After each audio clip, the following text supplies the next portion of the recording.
right, welcome back. Dr. Cynthia Snider, Infection Prevention Medical Director at Cone Health, with us answering your COVID-19 related questions. The number always on the bottom of your screen so that you can give us your question. All right, so already we have this one. Do you have to wear a mask in the emergency department? So if you missed it in the last segment, most Triad healthcare facilities are saying that masks are optional now at those healthcare facilities, but they're specifically asking about the emergency department.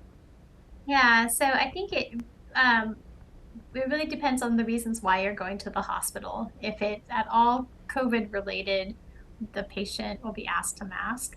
And then also I would say if somebody's immunocompromised, it makes sense to have a mask on as well. Okay. This person's asking, can you trust those home COVID tests and can I use them after they expire?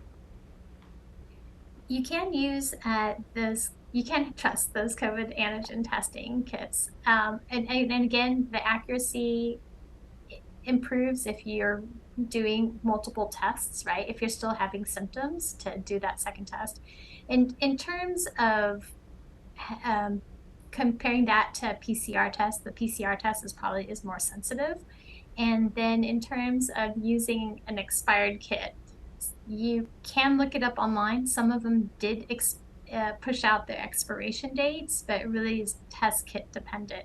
I probably would not use an expired kit more than 3 months out from the expiration date. Okay, and let's talk about that. Let's talk about vaccinations and testing kits and things of that nature, because they have a lot of times have been covered underneath our insurance, so we haven't had to pay anything for that. But when the health designation changes in May, that could change too.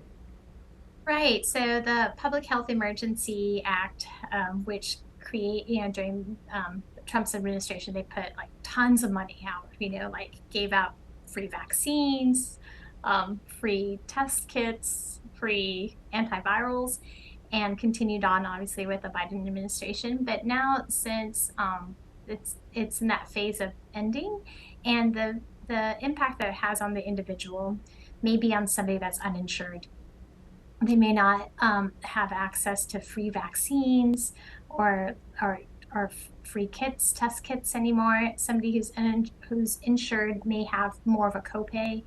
And so some of those details will be, I think, will come out further out, I think, in a couple months.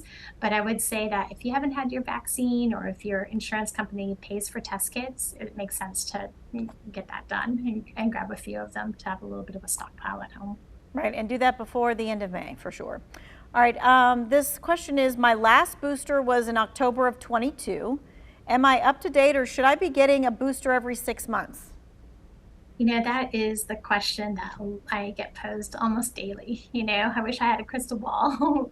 What we know is that getting a vaccine booster, especially in folks who are older, who have the highest risk of complications from COVID, definitely that makes sense, because we know that their immune system decreases over time after getting the vaccine. What the challenge is that we don't know if the vaccine needs to be reformulated. So if your COVID vaccine booster that you received in October was the bivalent one, then for now we say hold tight. The FDA is going to be making a decision to whether another booster of that bivalent is needed. And for those who may have had a booster in the fall that was not the bivalent one, this is a good time to get it.